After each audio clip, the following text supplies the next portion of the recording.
Hello बच्चों, welcome to my YouTube channel. तो आज हम करेंगे 10th स्टैंडर्ड का साइंस 1 का चैप्टर 1 जिसका नाम है ग्रेविटेशन। हम लोगों ने इसके 6 लेक्चर्स ऑलरेडी पढ़ लिए हैं, तो अगर वो नहीं देखे हैं तो यहाँ पे ऊपर लिंक आएगा, उस पर क्लिक कीजिए, आपको लाइन वाइज सारे लेक्चर्स मिल जाएंगे। आज हम करेंगे इसका लेक्चर 7। शुरू करते हैं। तो नेक्स्ट टॉपिक है ग्रेविटेशनल पोटेंशियल एनर्जी। ये टॉपिक को आप पोटेंशियल एनर्जी बोलते थे, इसके पहले के स्टैंडर्ड्स में भी आपने स्टडी किया है। अब इसको ग्रेविटेशनल पोटेंशियल एनर्जी बोलते हैं बिकॉज आप बोल सकते हैं टॉपिक ग्रेविटेशन है, प्लस ये जो पोटेंशियल एनर्जी होती है ये ग्रेविटेशन के कारण ही होती है।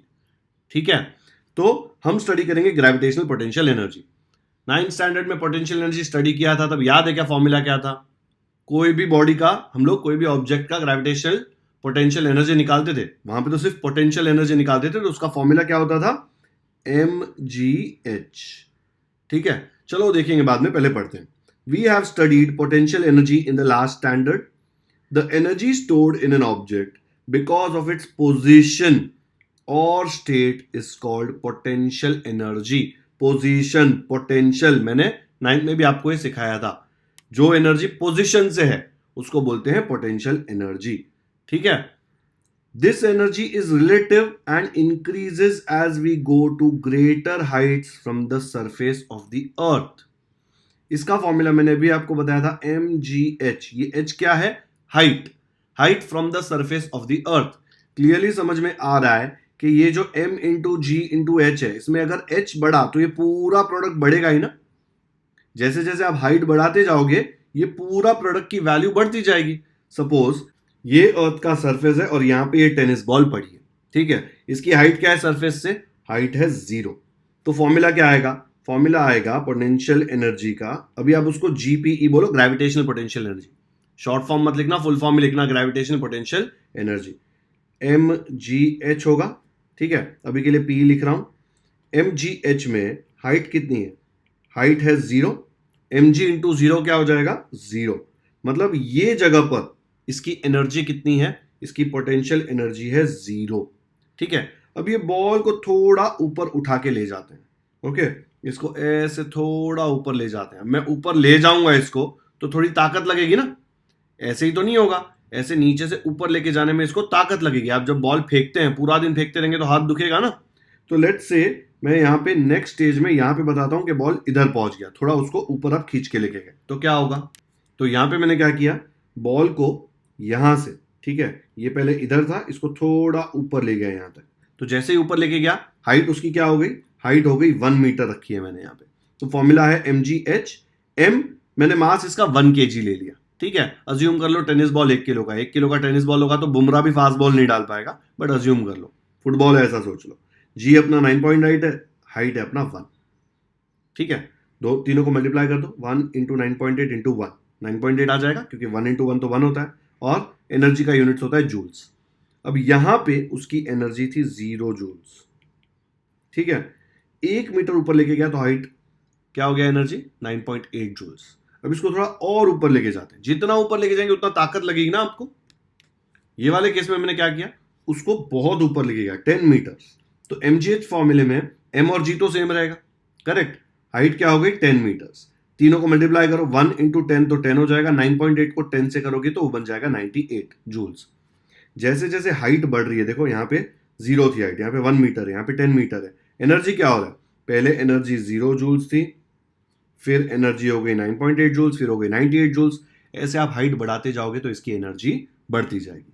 ठीक है, तो पोटेंशियल एनर्जी किस पे डिपेंड करती है? पोजीशन पे। सेम बॉल है, ठीक है, लेकिन तीनों जगह पोजीशन उसकी अलग अलग है, तो उसकी एनर्जी तीनों जगह अलग अलग होगी। आया समझ में? बच्चों याद रखो, ये जो यहां पे हम लोग 0 जूल्स अज्यूम करते हैं ना, ये एक एजम्पशन है। ये एक एजम्पशन है पोटेंशियल एनर्जी समझने के लिए। एक्चुअल में वो 0 होती ही नहीं है। ठीक है, बट साइंटिफिकली उसको स्टडी करना है तो सिंपलिस्टिकली अगर आपको कुछ बोलना है तो आप बोल सकते हो कि ये रेफरेंस पॉइंट पे उसको 0 डिफाइन कर देते हैं, तो उसके हिसाब से हम आगे की एनर्जी निकाल पाएंगे। ठीक है, ये एक एजम्पशन है। ये लास्ट पार्ट नहीं समझ में आया तो छोड़ दो, 11th-12th में जब आप साइंस पढ़ोगे तब आपको बहुत डिटेल में पढ़ना पड़ेगा।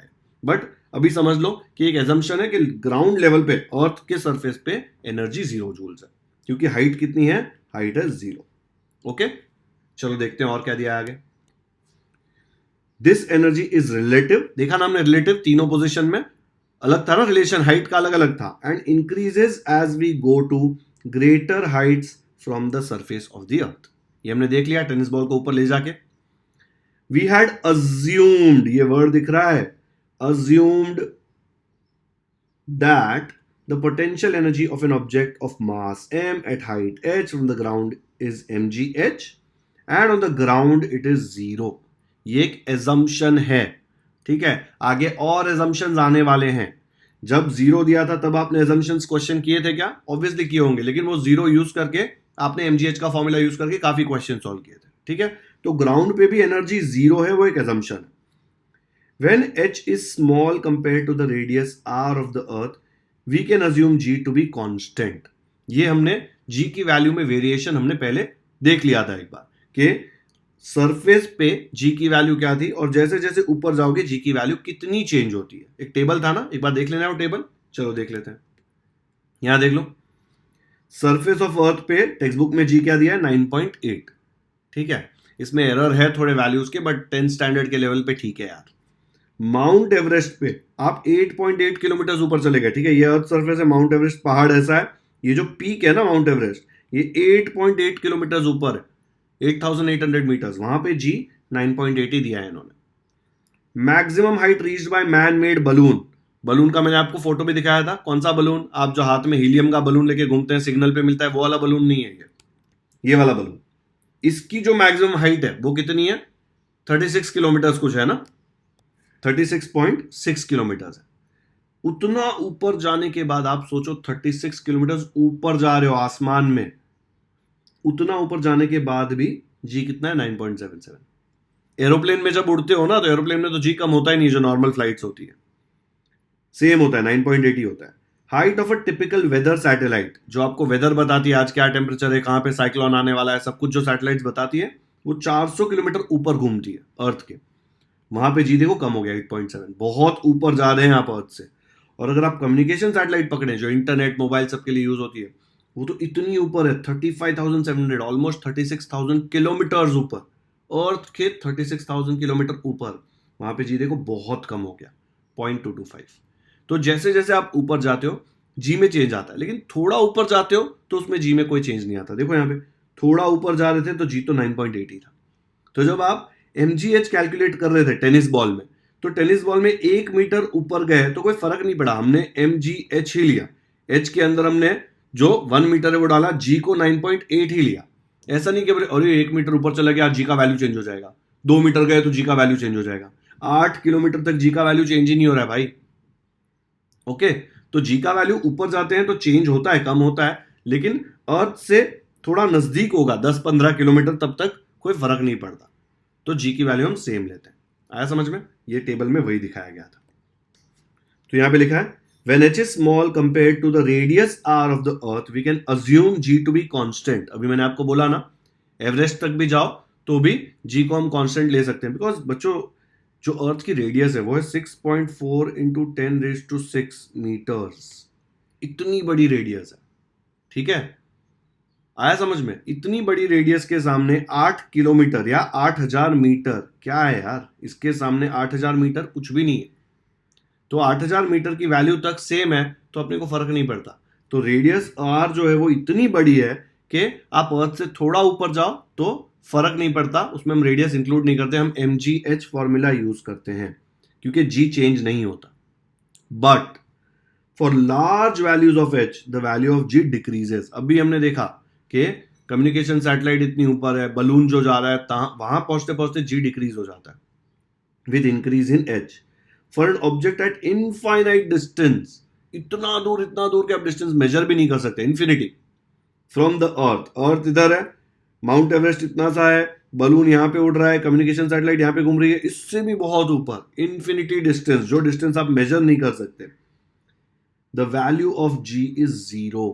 वहां पे जी की वैल्यू हो जाती है 0 and earth's gravitational force does not act on the object.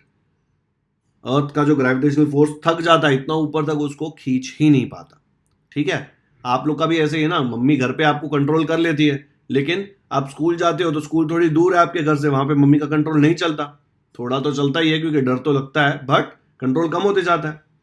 जितना दूर आप जाते हो उतना कंट्रोल कम हो जाता है, ठीक है। इसलिए कॉलेज के हॉस्टल में जाके लोग पागल हो जाते हैं, बच्चे सोचते हैं बस हम तो अब कंट्रोल से निकल गए। तो जितना दूर जाओगे कंट्रोल उतना कम होगा, ग्रेविटेशनल फोर्स उतना कम होगा, आपकी मम्मी का फोर्स उतना कम होगा, ऐसे इमेजिन कर सकते हो। कम नहीं होने वाला लाइफ में, ठीक है, मम्मी तो पकड़ ही लेगी। So it is more appropriate to assume the value of potential energy to be zero there, क्योंकि जी जीरो हो गया।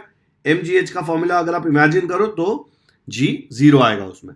एक्चुअली mgh का वैल्यू मत इमेजिन करो, ग्रेविटेशनल फोर्स वहां पे जीरो है ना। ये एनर्जी कौन सी है, पोटेंशियल एनर्जी ग्रेविटेशनल। अगर ग्रेविटेशन ही नहीं है तो पोटेंशियल एनर्जी क्या हो जाएगी, जीरो, ठीक है। तो लिखा है देखो, more appropriate to assume, assume ही करना है फिर से कि क्या है, the value of potential energy zero है वहां पे, ठीक है। Thus, for smaller distances, that is heights, the potential energy is less than zero, that it is negative. ये वाली जो लाइन है ना, ये बहुत ज्यादा कंफ्यूज करने के लिए दी गई है यहाँ पे। ये जो सारे एजम्पशंस किए ना, इसको जस्टिफाई करने के लिए दिया गया है। आप 11th-12th में साइंस पढ़ोगे ना, तो वहां पे पोटेंशियल एनर्जी बहुत ही अलग तरीके से आपको सिखाया जाएगा। पोटेंशियल एनर्जी हमेशा डिफरेंशियल होती है, डिफरेंस ऑफ पोजिशन होता है, लेकिन 10th में आपको नहीं दिया गया है। ये लाइन दे दी गई है, थोड़ा कंफ्यूज लगेगा, लेकिन अभी के लिए आप समझ लो कि क्या है कि इंफिनिटी अगर ये हाइट है ना, इसके जस्ट नीचे अगर हम आए, थोड़ा सा नीचे, तो वहां पे जो पोटेंशियल एनर्जी है उसको अज्यूम करते हैं कि वो नेगेटिव होगी, और उसका फॉर्मूला बनाया है ये वाला GMM। ये माइनस साइन बहुत इंपॉर्टेंट है। जो चीजें बहुत दूर है अर्थ से, उनके लिए अगर आपको करना है तो पोटेंशियल एनर्जी नेगेटिव आएगी। माइनस ऑफ जी क्या है अपना, यूनिवर्सल ग्रेविटेशनल कांस्टेंट, सब जगह सेम है। कैपिटल एम है अर्थ का मास, स्मॉल एम है जो ऑब्जेक्ट है, जो ऊपर गया है वो, ठीक है, उसका मास, अपॉन ये आर क्या है, अर्थ की रेडियस, और ये एच है उसकी हाइट, ठीक है। अर्थ के सरफेस से वो कितना ऊंचा है, ये एच बहुत बड़ा है, इसलिए हम लोग ऐसे फॉर्मूला लिख रहे हैं। नहीं तो पहले क्या था पोटेंशियल एनर्जी का इजी फॉर्मूला, ये था mgh।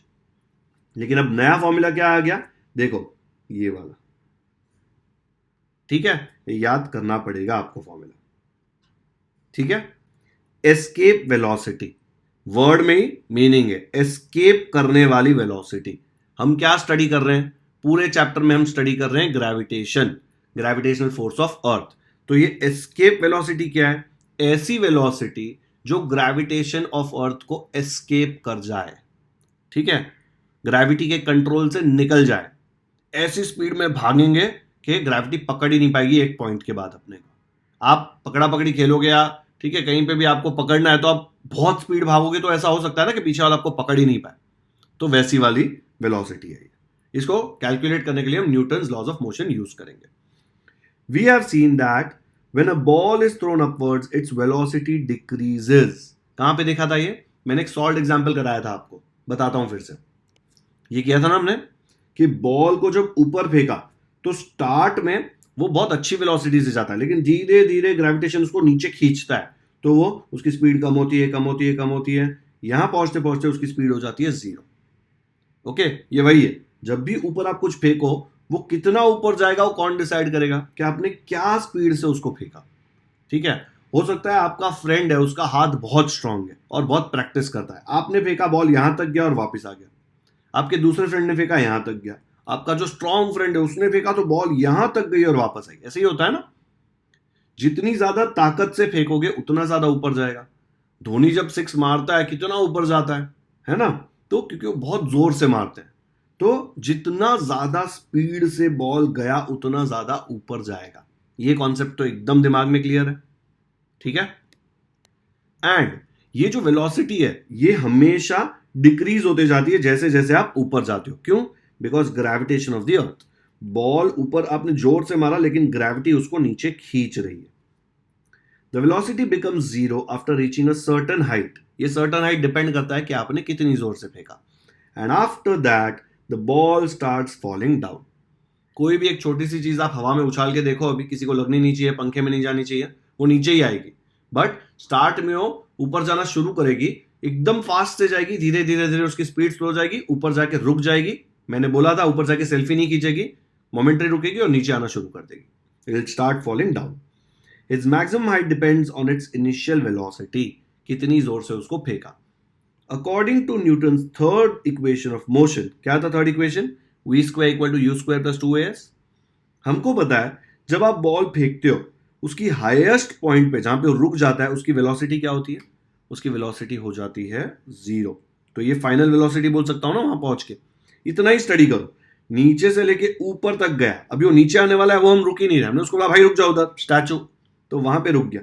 तो स्टार्ट में मैंने उसको कुछ तो वेलोसिटी से फेंका था, मुझे नहीं पता क्या, लेकिन मुझे पता है कि ऊपर जाके तो उसकी वेलोसिटी 0 होनी है। तो मैंने क्या किया, मैंने final velocity of the ball को 0 लिया, एक्सेलरेशन को -g लिया, क्योंकि अपवर्ड मोशन में हमेशा एक्सेलरेशन -g आएगा हमारे केस में। 10th में तो आप याद ही कर लो कि अपवर्ड मोशन में आप एक्सेलरेशन नेगेटिव लोगे, बिकॉज बॉल ऊपर जा रहा है और ग्रेविटी उसको नीचे खींच रही है। ठीक है, ग्रेविटी उस पर ब्रेक लगा रही है, इसलिए ऊपर जा के फिर रुक जाता है। आप भी साइकिल बहुत स्पीड में चलाओगे और ब्रेक मारोगे तो तुरंत ब्रेक नहीं लगता ना, थोड़ा टाइम बाद लगता है, थोड़ा डिस्टेंस कवर कर लेती है साइकिल। ठीक है, क्यों? बिकॉज आप साइकिल चला रहे हो, ब्रेक आपको खींच रहा है, पर खींचते खींचते ऐसा नहीं कि तुरंत खींच लेगा, आप थोड़ा आगे जाओगे फिर रुक जाओगे।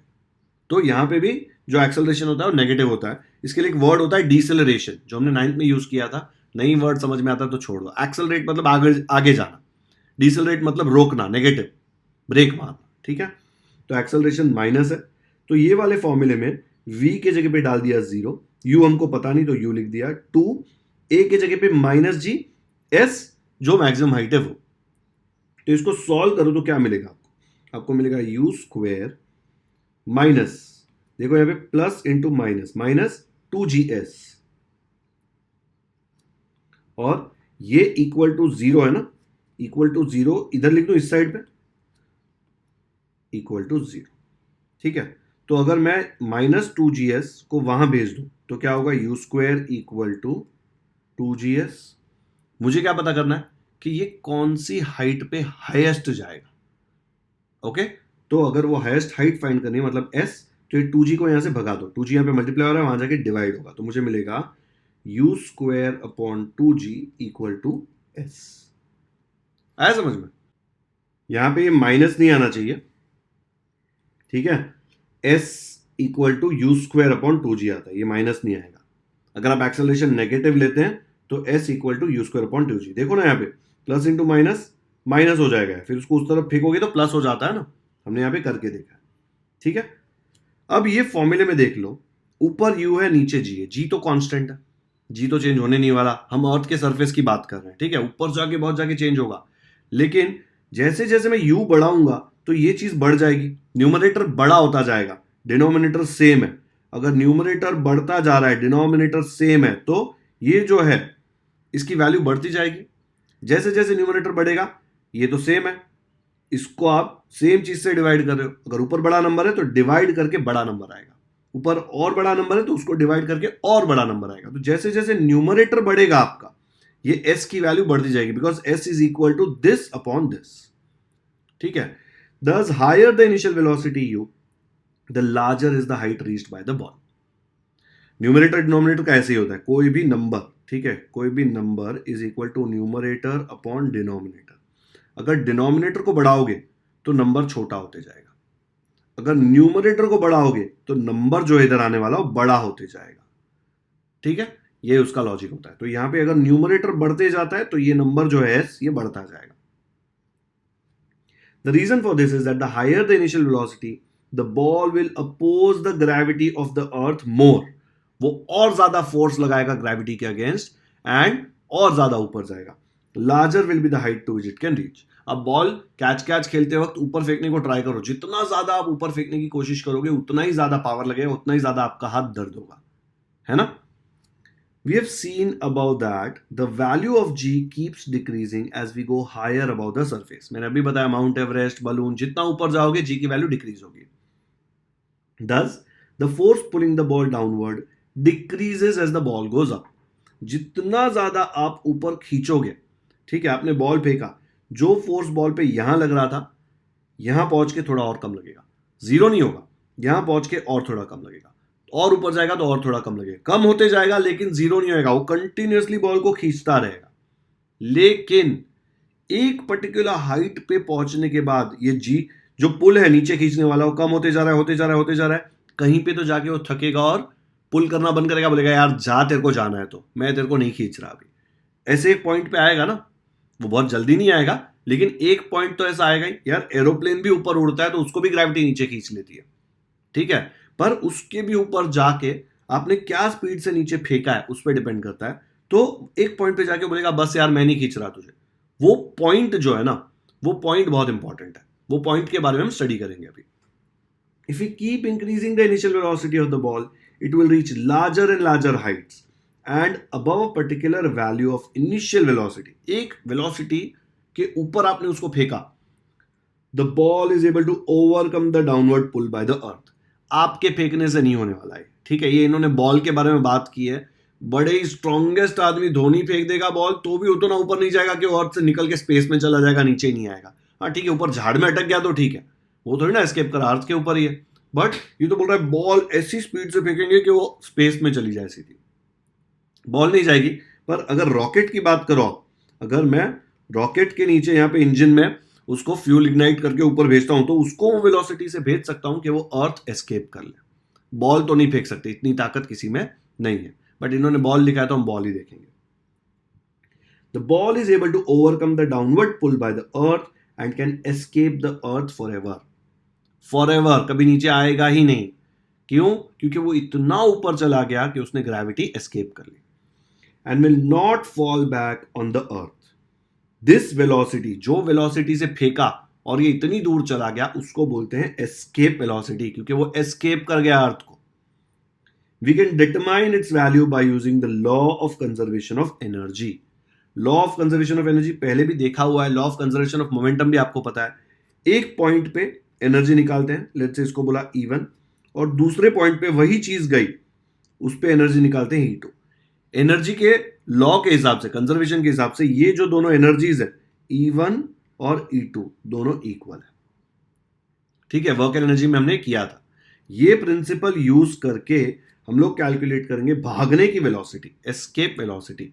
एस्केप वेलोसिटी को जनरली हम ऐसा लिखते हैं वी एस्केप, ESC। पूरा एस्केप मत लिखना, VS, ठीक है। कीबोर्ड में भी ESC लिखा होता है ना, वैसे ही। अब ये पूरा प्रिंसिपल यहां पे एक्सप्लेन किया है ये निकालने के लिए। पर एस्केप वेलोसिटी का कॉन्सेप्ट समझ में आया ना? ऐसी वेलोसिटी से ऊपर कुछ फेंकना कि वो ग्रेविटी को एस्केप करके कभी नीचे ही नहीं आए, ठीक है। मुझे पता है आपके दिमाग में बहुत चीजें आ रही है कि कुछ तो फेंक दूं ऊपर के, नीचे ही नहीं मिले, आए नहीं, कभी घूम जाए। मत करना है सब, आप नहीं फेंक पाओगे। रॉकेट बना लिया आपने तो शायद हो पाएगा, लेकिन वो दिवाली वाला रॉकेट नहीं चलेगा। यहाँ पे बहुत बड़ा रॉकेट बनाना पड़ेगा। इलॉन मस्क ने जो रॉकेट बनाया वैसे रॉकेट बनाने पड़ेंगे, ठीक है। तो इसके बाद हम ये कॉन्सेप्ट स्टडी करेंगे, लेकिन इसके पहले एक बार ये पूरा पैराग्राफ अच्छे से रीड कर लो। ये जो डेरिवेशन किया है ये भी कर लो, ठीक है। तो अब ये वाला कॉन्सेप्ट देखते हैं। इसमें एक ऑब्जेक्ट लिया है मास m का, और उसकी टोटल एनर्जी कैलकुलेट करी है सरफेस ऑफ अर्थ पे, एंड टोटल एनर्जी कैलकुलेट किया है इन्फिनिट डिस्टेंस फ्रॉम अर्थ पे। According to law of conservation of energy क्या होगा? According to law of conservation of energy, total energy यहां पे on the surface of earth and total energy at infinite distance from the earth same होगा, okay. तो ये use करके हम लोग एक डेरिवेशन करेंगे एस्केप वेलोसिटी का। तो मैं अलग से करके बताता हूं, यहां पे ना थोड़ा ऐसे गर्दी कर दिया। चलो देखते हैं कैसे करेंगे। ये देख लो, जो पोजीशन 1 है ना वो यहां पे टेनिस बॉल, याद रखना टेनिस बॉल नहीं जाएगा, रॉकेट लगेगा, लेकिन टेक्स्ट बुक में टेनिस बॉल दिया तो हम बॉल ही ले रहे हैं। तो यहां से जो ऑब्जेक्ट है मास m का, ठीक है, इमेजिन करो यहां से रॉकेट लॉन्चर में उसको ऊपर फेंका, ओके। पर ये तो उसकी पोजीशन 1 थी, पहले तो यहां पे था ये। तो उसको क्या वेलोसिटी से फेंक रहे हैं? ऐसी वेलोसिटी से फेंक रहे हैं कि वो अर्थ के एटमॉस्फेयर को, अर्थ की ग्रेविटी को एस्केप कर जाए, ओके। तो वो वेलोसिटी को बोलते हैं हम एस्केप वेलोसिटी। काइनेटिक एनर्जी का फॉर्मूला क्या था? काइनेटिक एनर्जी का फॉर्मूला था हाफ mv²। पढ़ा है ना 9th में? पर ये v का वैल्यू क्या है? v escape. तो हम लोग यहां पे लिख देंगे kinetic energy is equal to half mv², पर v के जगह पे लिखेंगे v एस्केप। आया समझ में? यहीं पे इसकी पोटेंशियल एनर्जी क्या होगी? पोटेंशियल एनर्जी का नया फॉर्मूला क्या था? -gm, ये बॉल का मास क्या है? Small m, upon radius of earth, plus h क्या होता है?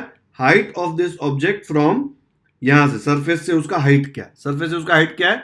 0, तो यहां पे आएगा r+0।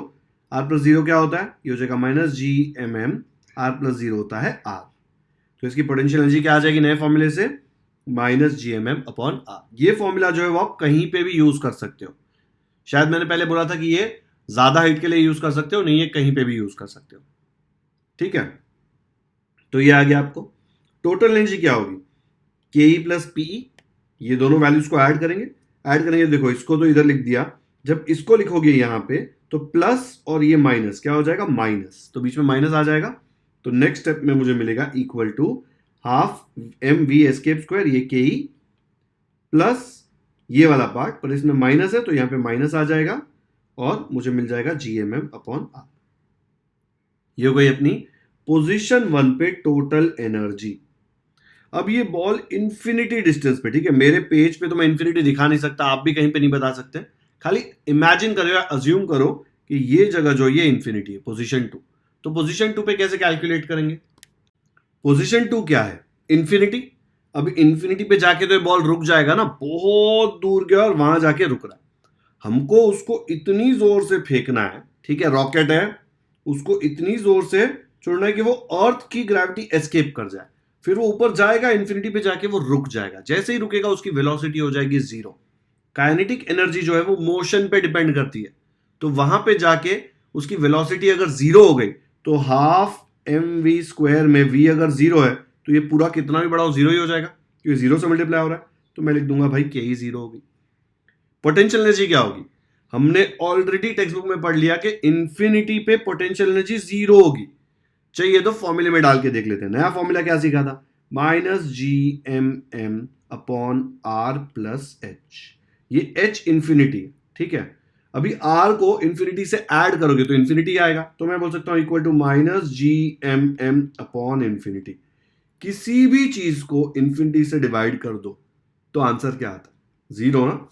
एक चॉकलेट इमेजिन करो, इसके 2 टुकड़े करो तो आपको और आपके फ्रेंड को एक एक टुकड़ा मिलेगा, 4 टुकड़े करो तो छोटा छोटा टुकड़ा मिलेगा, और टुकड़े कर दो 6 8, फिर पूरी क्लास में 50 टुकड़े कर दो, सबको क्या मिलेगा, और छोटा टुकड़ा मिलेगा, और पूरी स्कूल में कर दो 500 टुकड़े कर दो इसके चॉकलेट के, तो और छोटा टुकड़ा मिलेगा, बाजू वाली स्कूल को भी ले लो 1000 टुकड़े कर दो तो एकदम छोटा छोटा छोटा पीस मिलेगा, इसके 10,000 टुकड़े कर दो, मुझे पता है पॉसिबल नहीं है, टुकड़े करना मतलब डिवाइड करना, ठीक है, फिर इसको 1 लाख पीसेस में डिवाइड कर दो, जितना आप डिवाइड करोगे टुकड़ा छोटा छोटा छोटा डॉट बनते जाएगा। अगर आप उसको 10 लाख से डिवाइड करोगे चॉकलेट को 10 लाख पीसेस में, तो इतना सा एक पार्टिकल मिलेगा। इनफाइनाइट पीसेस में डिवाइड करोगे तो ये एग्जिस्ट ही नहीं करेगा, जीरो मिलेगा, ठीक है। जितना बड़े नंबर से आप उसको डिवाइड करते जाओगे आंसर जीरो के करीब आता जाएगा, तो इन्फिनिटी तो बहुत बड़ा है, किसी भी नंबर को इन्फिनिटी से डिवाइड करोगे तो आंसर आएगा जीरो। चॉकलेट इमेजिन कर लो और चॉकलेट को बहुत ज्यादा पीसेस में डिवाइड करो, इन्फिनिटी तो नहीं कर पाओगे लेकिन 10 लाख पीस में, पता है ना कितना कम चॉकलेट मिलेगा, जीरो इतना ही मिलेगा ऑलमोस्ट एक पार्टिकल। वैसे इंफिनिटी से डिवाइड करोगे तो आंसर जीरो आता है। तो यहां पे पी के फॉर्मूले में जब मैं डालूंगा minus G M M upon नीचे क्या आएगा, डिस्टेंस इंफिनिटी है, तो इंफिनिटी किसी भी चीज को इंफिनिटी से डिवाइड करो तो आंसर आता है जीरो। टोटल एनर्जी है के ई प्लस पी, के ई भी जीरो पी भी जीरो, तो ये जीरो प्लस जीरो आ जाएगा आंसर जीरो। आ गया समझ में। तो मैंने दोनों पोजीशन पे, सरफेस ऑफ द अर्थ पे और इंफिनिटी पे टोटल एनर्जी निकाल ली। अभी law of conservation of energy क्या बोलता है कि ये टोटल एनर्जी और ये टोटल एनर्जी सेम है। इसको मैंने E1 लिया है, इसको मैंने E2 लिया है, यहां पे लिख दूंगा E1 E2, तो मुझे पता चल जाएगा कि E1 इक्वल टू E2, तो क्या आएगा, पहले तो मैं लिख दूंगा from the principle of conservation of energy E1 equal to E2। E1 अपना ये है, उसकी वैल्यू ये है, तो लिख दिया देयरफॉर ये E1 के जगह पे ये वाला वैल्यू यहां पे टेप दिया, इक्वल टू यहां पे लिख दिया। E2 क्या है, E2 टोटल एनर्जी यहां पे जीरो, तो इधर आ गया जीरो। अब अपने को वी एस्केप की वैल्यू निकालनी है, ठीक है, तो इसको सॉल्व करते हैं। ये G M M upon R को इधर भेज देते हैं, इधर माइनस है उधर जाके प्लस हो जाएगा, इसको यहीं पे रखते हैं, तो ये देयरफॉर ये इधर ही रहेगा, ये माइनस उधर जाके बन जाएगा प्लस। अच्छे से देखो, यहां पे भी स्मॉल एम है, यहां पे भी स्मॉल एम है, कट हो जाएगा ना, ऐसा सोच सकते हो, दोनों साइड को m से डिवाइड कर दिया, कर सकते हो, mm कट, तो m गायब हो जाएगा, यहां बचेगा वी एस्केप स्क्वायर। देखो ऐसे सोचो, m गया, ये वी एस्केप स्क्वायर को ऐसे रखेंगे, 2 इधर डिवाइड हो रहा है, उधर जाके मल्टीप्लाई हो जाएगा, तो क्या मिलेगा, वी एस्केप स्क्वायर यहां मिलेगा और ये 2 उधर जाके मल्टीप्लाई होगा, तो मुझे मिलेगा वी एस्केप स्क्वायर, खाली ये बचा, ये तो कट गया था, 2 उधर गया तो बचा 2gm/r, राइट। ये gm/r ऑलरेडी था, ये तो कट गया था, यहाँ पे 2 आ गया। कौन सा 2 है ये वाला 2 है। अब ये स्क्वायर थोड़ी ना चाहिए मुझे, तो वी एस्केप चाहिए, ऐसे ही तो नहीं भगा सकता उसको। दोनों तरफ छतरी ले लेता हूँ, स्क्वायर के साथ ये छतरी गायब, यहाँ पे तो यही बचेगा, तो मुझे मिलेगा we escape equal to 2gm/r और उसके ऊपर आ जाएगी छतरी, स्क्वायर रूट। आ गया समझ में? तो ये मुझे मिल गई एस्केप वेलोसिटी। क्या आपको जी पता है? यस पता है। क्या आपको मास पता है अर्थ का? Capital M mass of earth है, वो भी पता है, यस। क्या आपको कैपिटल आर पता है, अर्थ की रेडियस? यस, आपको ये भी पता है। तो ये यूज करके आप एस्केप वेलोसिटी निकाल सकते हो। ये एक फॉर्म। दूसरा फॉर्म इसी में, अभी कुछ बच्चे बोलेंगे सर एक तो छतरी, ऊपर से डिनोमिनेटर, फ्रैक्शन तो हटा दो सर, खाली छतरी रखो। ठीक है यार, तो इसको मैनिपुलेट करते हैं अपन, ये बॉक्स कर देते हैं ताकि ये याद हो जाए। इसके नीचे सेम चीज वापस लिखी। अभी इसको अपन थोड़ा मॉडिफाई करते हैं कि डिनोमिनेटर ना आए। ठीक है, ये कैपिटल जी पसंद नहीं है, उसको भगा देंगे। तो यहां पे ये वाली चीज को अंदर आर से मल्टीप्लाई और डिवाइड करेंगे। कर सकते हैं ना मल्टीप्लाई डिवाइड सेम वैल्यू से, क्योंकि देखो ना कट करके तो 1 ही आएगा ना, 1 से मल्टीप्लाई करेगा तो सेम आंसर आने वाला है। तो आर से मल्टीप्लाई एंड डिवाइड कर सकते हैं, कट मत करना अभी। ठीक है, तो अब देखो ये 2 ऐसे रहेगा, ये जीएम ऐसे रहेगा, ये आर इंटू आर क्या हो जाएगा, आर स्क्वायर। तो मैं सेम चीज नीचे लिख देता हूं, 2 ऐसे ही रहेगा, ये आर जो ऐसे ही रहेगा, खाली ये आर और ये आर को कंबाइन कर देंगे, तो जीएम भी ऐसे का ऐसा और नीचे आ जाएगा आर स्क्वायर। ये आर और आर को कंबाइन कर दिया, बाकी सब सेम लिखा है। What is GM upon R square? सारे लेक्चर्स देखे हैं तो पता होगा कि GM upon R square is nothing but small g. बड़ा बता रहा हूं क्योंकि उसको हटाना है, but it is nothing but, इसके जगह पे स्मॉल जी लिख सकता हूं, स्मॉल जी की वैल्यू है, करेक्ट। तो इसको लिख सकता हूं इक्वल टू ये 2 ऐसे का ऐसा, आर ऐसे का ऐसा, छतरी ऐसे का ऐसी, ये जो चीज है इसके जगह पे लिख दिया स्मॉल जी, इसके ऊपर बना दिया बॉक्स। तो मुझे मिल गई एस्केप वेलोसिटी की एक और वैल्यू। इससे करो कैलकुलेट, इससे करो, सेम आएगा। तो एस्केप वेलोसिटी का फॉर्मूला आपके पास है। ये दोनों चीजें एकदम अच्छे से याद कर लो, ये वाला फॉर्मूला और ये वाला फॉर्मूला। ठीक है, 5-10 बार लिख लो, और यही फॉर्मूले में से ये फॉर्मूला आया है। ठीक है, तो ये है इस चीज का derivation. Position 1 surface of earth, position 2 at infinity. आपको चाहिए तो इसके जगह पे एक रॉकेट बना लो। आया समझ में? डायग्राम बनाने की जरूरत नहीं है, ये आपके समझने के लिए बनाया मैंने। चलो फटाफट से वीडियो पॉज करो और कॉपी करो। डन, आगे बढ़ते हैं। तो यहां पे टेक्स्ट बुक में ये देखो दोनों फॉर्मूले दिए हुए हैं। मैंने आपको बहुत डिटेल में डेरिवेशन कराया, हर एक स्टेप कराया ताकि आपको कंफ्यूजन ना हो। फिर ये फॉर्मूले में उन्होंने वैल्यू सब्स्टिट्यूट कर दी। 2 तो ऐसे ही रखा, जी की जगह पे 9.8 आ गया, आर मतलब रेडियस ऑफ अर्थ है विच इज 6.4 इंटू 10⁶। ये हमने आगे सॉल्व एग्जाम्पल्स में यूज किया हुआ है, वहीं से डाला है। फिर इसका स्क्वायर रूट है, ठीक है, ऊपर दिख रहा है ना। ये कैलकुलेट करने के बाद आया 11.2 किलोमीटर पर सेकेंड। तो ये जो एस्केप वेलोसिटी है इसकी वैल्यू आई 11.2 किलोमीटर पर सेकेंड। इसका मतलब अगर आपने बॉल यहां से नीचे से फेंकी 11.2 किलोमीटर पर सेकेंड, समझ में आ रहा है? पर सेकेंड में 11 किलोमीटर, 11.2 से ज्यादा पे फेंकी या 11.2 पे फेंकी, 12 पे फेंको तो भी जाएगा, ये मिनिमम है। इससे ज्यादा पे फेंको चलेगा, लेकिन मिनिमम 11.2 पे फेंकना पड़ेगा अगर वो बॉल को ऐसे फेंकना है कि वो नीचे कभी आए ही नहीं। ठीक है, तो रॉकेट जो जाते हैं वो ये स्पीड पे जाते हैं जिनको हमको स्पेस में भेजना होता है।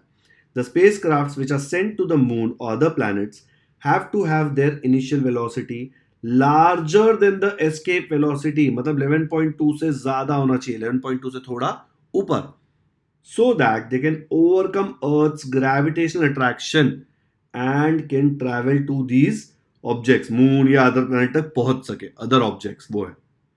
आया समझ में? ये कैलकुलेशन थोड़ा ट्रिकी है, ये मैं करके बताता हूं आपको, क्योंकि यहां तो करके बताया नहीं है। हो सकता है आपको ऐसे आया तो कैसे सॉल्व करोगे, तो ये कैलकुलेशन मैं आपको रफ में बता रहा हूं।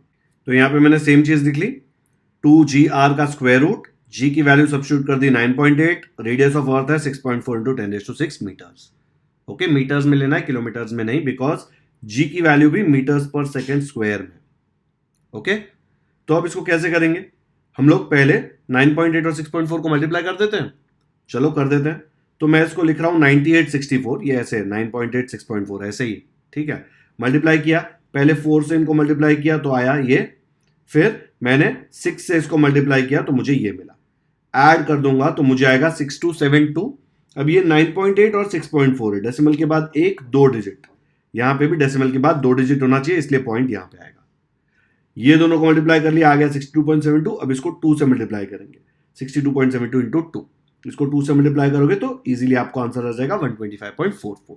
मतलब आपको क्या कैलकुलेट करना है, आपको स्क्वायर रूट कैलकुलेट करना है 125.44 इंटू 10⁻6 का। अब ये 10⁻6 का स्क्वायर रूट कैलकुलेट करना बहुत ईजी है। देखो 10⁻6 को आप लिख सकते हो 10⁻3 the whole raise to 2। Indices का रूल है ना, a⁻m the whole raise to n, क्या हो जाता है a⁻m इंटू n, 3 2 6 होता है, तो ये मिलेगा। तो जब मैं छतरी दोनों की लूंगा, यहां पे देख लो, अगर मैं ऐसे लूं 125.44 मल्टीप्लाइड बाय, यहां पे 10⁻6 की भी छतरी आएगी, बट 10⁻6 को मैं लिख दूंगा ब्रैकेट में डाल के, क्या करूंगा वहां पे ऐसे, और ये वाला जो स्क्वायर है इसके साथ ये छतरी कैंसिल होगी, तो मुझे अंदर मिलेगा 10⁻3। ठीक है, इसका स्क्वायर रूट में बाद में कैलकुलेट कर लूंगा, लेकिन यहां मुझे मिल गया 10⁻3। अब इसका स्क्वायर रूट कैलकुलेट करना आप भूल गए हो, मैंने आपको 7th स्टैंडर्ड में सिखाया था, जहां पे मैंने सिखाया वो लिंक मैंने नीचे डिस्क्रिप्शन में दी है। ठीक है, कुछ 19 मिनट पे वो वीडियो शुरू होता है वहां पे, जहां पे आपको मैंने स्क्वायर रूट सिखाया, बट मैं आपको यहां पे भी करके बताऊंगा। तो कैसे करते थे उसको, लॉन्ग डिवीजन मेथड बोलते थे।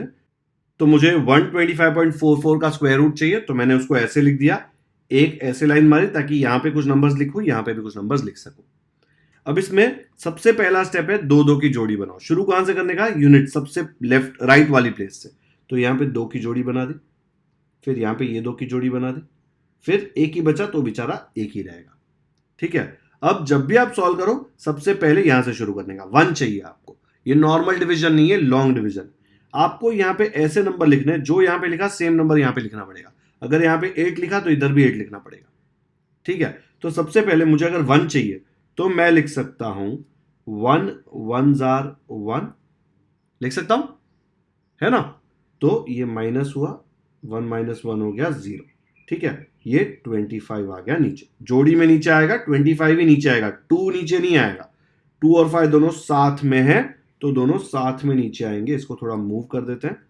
ठीक है, अब आपने किससे मल्टीप्लाई किया, 1 से मल्टीप्लाई किया, तो सेम चीज ऐड कर देने की, पहले 1 + 1, 1 + 1 क्या हो गया 2। ओके, अब आपको जो नंबर आपने यहां पे लिखा सेम नंबर यहां पे लिखने का, ये लाने के लिए। लेट्स से अगर मैं यहां पे लिखूं 20, ये 1 लिखा ना मैंने नया 1, तो इधर भी मुझे 1 लिखना पड़ेगा, और 21 × 1 हो जाएगा 21। अगर मैंने यहां पे 2 लिखा तो इधर भी 2 लिखना पड़ेगा, आएगा 22 × 2, 22 2 क्या होता है 44। ठीक है, तो यहां पे मुझे 44 लिखना पड़ेगा, जो 25 से ज्यादा है, नहीं चलेगा। तो मुझे यहां पे भी 21 लिखूंगा, तो इधर भी मुझे 1 लिखना पड़ेगा। यहां पे 2 तो पहले से था इसका, मैंने यहां पे 1 लिखा इसलिए यहां पे 1 आया, और 21 × 1 होता है 21। जब माइनस करूंगा तो मुझे आएगा 5 - 1 4, 2 - 2 0। अब ये 44 साथ में नीचे आएगा, क्या नंबर बन गया 444। पर यहां पे भूलने का नहीं, आपने 1 लिखा तो 1 ऐड करना पड़ेगा, तो आ जाएगा 22। 1 लिखा ना यहां पे, तो 1 देखो, ये 1 लिखा तो यहां पे 1 ऐड करना पड़ेगा। इधर भी 1 लिखा था तो 1 ऐड किया था, अभी आ गया 22। अभी आपको यहां पे ऐसा नंबर लिखना है कि ये पूरे को मल्टीप्लाई करूं तो ये आना चाहिए। सेम चीज देखो, यहां पे ऐसा नंबर मल्टीप्लाई करना है तो ऐसे आना चाहिए। अब डेसिमल आ गया था देखो बीच में, तो यहां पे भी मैं डेसिमल डाल दूंगा। ओके, अब अगर मैं यहां पे 1 लिखूं 221, तो इधर भी 1 लिखना पड़ेगा, 221 × 1 हो जाएगा 221। 444 से बहुत छोटा है, तो अपने को और एक नंबर आगे ट्राई करके देखना चाहिए। अगर मैं यहां पे लिखूं 222, इधर 2 लिखा तो इधर भी 2 लिखना पड़ेगा। 222 × 2 होगा 2 2 4, 2 2 4, 2 2 4, 444। देखो 0 आ गया, तो मैं यहां पे 2 लिख सकता हूं, तो मैंने यहां पे लिख दिया 222। 2 पिंक कलर का, तो इधर भी पिंक कलर का, मल्टीप्लाई हो गया 444 माइनस ये आ गया 0। इसमें अगर और आगे होता तो हम लोग प्लस क्या करते हैं, यहाँ पे किससे मल्टीप्लाई किया 2 से मल्टीप्लाई किया, तो इधर भी 2 ऐड कर देंगे। ठीक है, यहाँ पे भी आ जाएगा आपको 422, पर यहाँ पे रिमाइंडर अभी 0 आ गया, तो इसके आगे जाने की जरूरत नहीं है। आंसर क्या आया 11.2, तो यहाँ पे आपने लिख दिया इक्वल टू 11.2 × 10⁻3। ये क्या है, ये स्पीड है, वेलोसिटी है, ये मीटर पर सेकेंड में आई है। ओके, अब अगर मुझे इसको किलोमीटर में कन्वर्ट करना है तो किलोमीटर मतलब क्या, इसको 1000 से डिवाइड करना पड़ेगा। तो अगर मैं 1000 से डिवाइड करूं, 1000 का मतलब क्या, 1000 इज नथिंग बट 10⁻3। देखो ना 1 के बाद 3 जीरो, तो ये और ये तो सेम हो गया, पर ये कन्वर्ट हो गया किलोमीटर पर सेकंड में। डिवाइड किया ना, जैसे ही इसको 1000 से डिवाइड किया ये मीटर बन गया किलोमीटर पर सेकंड। ठीक है, और ये 10⁻3 और 1000 से में कट गया, तो आंसर आपको आ गया इक्वल टू 11.2 किलोमीटर पर सेकेंड। ये कैलकुलेशन कराने के लिए मैंने बहुत मेहनत करी है, ऐसे सोच के छोड़ मत दो कि ये तो करना ही नहीं पड़ेगा। ये 7th में सीखा था, एक बार रिवाइज करोगे आ जाएगा। मैंने नीचे वीडियो भी दिया है, वो भी जाके देख लो, आपको समझ जाएगा। ठीक है, तो टेक्स्ट बुक में फ्री में सीधा ऐसे ही लिख दिया था और दे दिया था। मैंने आपको कैलकुलेट करके बताया कि कैसे करना है। वीडियो पॉज करो और फटाफट से कैलकुलेशन कॉपी करो। सबको करना है, ये भी करना है और समझना है कि कैसे किया। Every step you have to understand. ठीक है, और 7th वाला जो वीडियो मैंने नीचे लिंक किया है वो भी देखना है, ताकि आपको ये मेथड समझ में आ जाए। कर लिया कॉपी?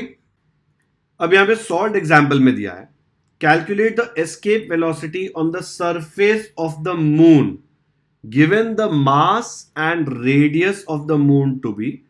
मास दिया है मून का और रेडियस दिया है मून का यहां पे। ठीक है, हम लोग के पास दो फॉर्मूले, ये वाला और ये वाला। ठीक है, अब ग्रेविटी कितनी है मून पे वो नहीं दिया हुआ है, बट हमको पता है ग्रेविटी नहीं दी है, तो हम लोग ये वाला फॉर्मूला यूज कर सकते हैं। बिकॉज जो कैपिटल जी है वो तो पूरी दुनिया में कहीं पे पूरे यूनिवर्स में सेम होता है। तो यहाँ पे जो कैपिटल एम हो जाएगा वो मून का मास हो जाएगा, और जो कैपिटल आर होगा वो मून का रेडियस हो जाएगा। तो हम लोग एस्केप वेलोसिटी में ये फॉर्मूला यूज करेंगे। ये नहीं कर सकते बिकॉज हमको value of G on moon नहीं पता है। आगे सॉल्व एग्जांपल में पता था, हमने कैलकुलेट किया था, लेकिन वो यहाँ पे यूज नहीं कर सकते हम। ठीक है, क्योंकि उसने मास ऑफ मून और रेडियस ऑफ मून यहाँ पे दिया हुआ है। ये मास ऑफ मून इसलिए दिया है ताकि आप लोग ये फॉर्मूला यूज करो। तो ये V escape equal to root of 2gm/r calculate किया, 2 को ऐसे रखा। कैपिटल जी की वैल्यू बचपन से सीख ली है हमने। बचपन मतलब पहले 2-3 लेक्चर में बता दिया था मैंने, 6.67 × 10⁻11। कैपिटल एम मतलब मास ऑफ मून, वो यहाँ पे सब्स्टिट्यूट किया।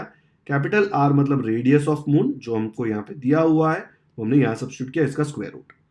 अब इसको सॉल्व करना है स्क्वायर रूट को, और ये आंसर आएगा 2.37 किलोमीटर पर सेकेंड। मैंने आपको ये सिखा दिया मेथड कैसे करते हैं, ये भी आपको आना चाहिए। हर बच्चे को ये मेथड यूज करके ये कैलकुलेट करना और मुझे कमेंट्स में बताना है कि आपको इसका वैल्यू ये आया कि नहीं। ठीक है, 2.37 किलोमीटर पर सेकेंड नहीं आ रहा है, कैलकुलेशन में मिस्टेक हो रही है, कमेंट में मुझे बताओ कि सर नहीं हो रहा। बहुत बच्चे ऐसा लिखेंगे तो मैं आपको ये कैलकुलेशन भी करके बता दूंगा, लेकिन आपको खुद से प्रैक्टिस करना है। 100% ये आएगा। Escape velocity of the moon is 2.37 kilometre पर सेकेंड।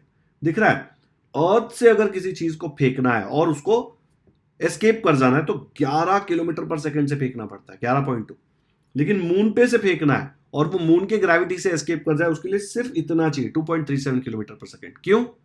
बिकॉज मून का जो ग्रेविटेशनल फोर्स है वो अर्थ से बहुत वीक है। मैंने आपको बताया था ना पहले भी कि मून का ग्रेविटेशनल फोर्स वीक है, इसलिए जब मून पे एस्ट्रोनॉट्स गए तो उनको अपना वेट कम लगता है, क्योंकि वहां पे ग्रेविटी वीक है। तो अगर मून से कुछ फेंकना हो दूर तो मून उतना नहीं खींच पाएगा जितना अर्थ खींचता है, इसलिए मून से फेंकने के लिए वेलोसिटी कम लगेगी, 2.37 किलोमीटर पर सेकेंड। आया समझ में?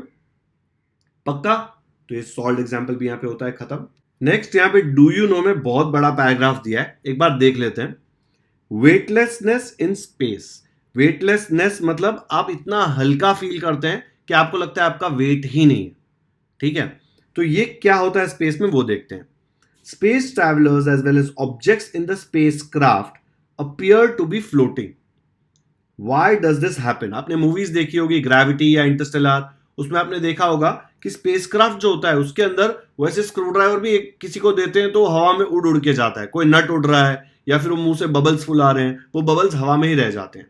ठीक है, they appear to be floating, ऐसा लग रहा है वो फ्लोट कर रहे हैं। क्यों होता है ये? Though the spacecraft is at a height from the surface of the earth, the value of g there is not zero. Actually ये कौन से स्पेसक्राफ्ट की बात कर रहे हैं पता है? ये बात कर रहे हैं इंटरनेशनल स्पेस स्टेशन की। ये इंटरनेशनल स्पेस स्टेशन एक, आप समझ लीजिए, घर जैसा बना दिया है स्पेस में। घर नहीं है वो, एक्चुअली स्पेसक्राफ्ट है जो कंटिन्यूसली मूव कर रहा है, लेकिन ये यहीं पे रहता है। ये रोज अर्थ से ऊपर जाता है नीचे आता है, ऐसे नहीं है। सालों से इसमें थोड़े थोड़े पार्ट्स लगा लगा कर इसको ऐसा बनाया गया है। ये अर्थ से अबाउट 400 किलोमीटर ऊपर है। ठीक है, 400 किलोमीटर ऊपर ग्रेविटी जीरो नहीं होती, आपको पता है ना, 400 किलोमीटर के ऊपर ग्रेविटी कम होगी पर जीरो नहीं होगी। ये स्पेसक्राफ्ट कितना बड़ा है ये आपको अंदाजा यहां से लगेगा। देखो ये एस्ट्रोनॉट्स यहाँ पे इसमें कुछ रिपेयर्स कर रहे हैं बाहर निकल के, इसको स्पेस वॉक बोलते हैं, स्पेस में वॉक करना। इनके ऊपर एक रस्सी अटैच्ड होती है, ऐसे बाहर नहीं जा सकते, नहीं तो ये स्पेस में चले जाएंगे फिर वापस ही नहीं आ पाएंगे, ठीक है। तो वो रस्सी अटैच्ड होती है, इनको ऑक्सीजन वगैरह सब कुछ लगता है बिकॉज इतने ऊपर ऑक्सीजन नहीं होता। तो ये इसका क्लोजअप व्यू है, आया समझ में। तो ये स्पेसक्राफ्ट हवा में ऊपर है, यहां पे जी जीरो नहीं है बट जी कम बहुत है, ठीक है। Though the spacecraft is at a height on the surface of the Earth, the value of G there is not zero. In the space station, the value of G is only 11% less. जो अर्थ पे है उससे सिर्फ 11% less, बहुत ही कम difference है, बहुत बड़ा difference नहीं है।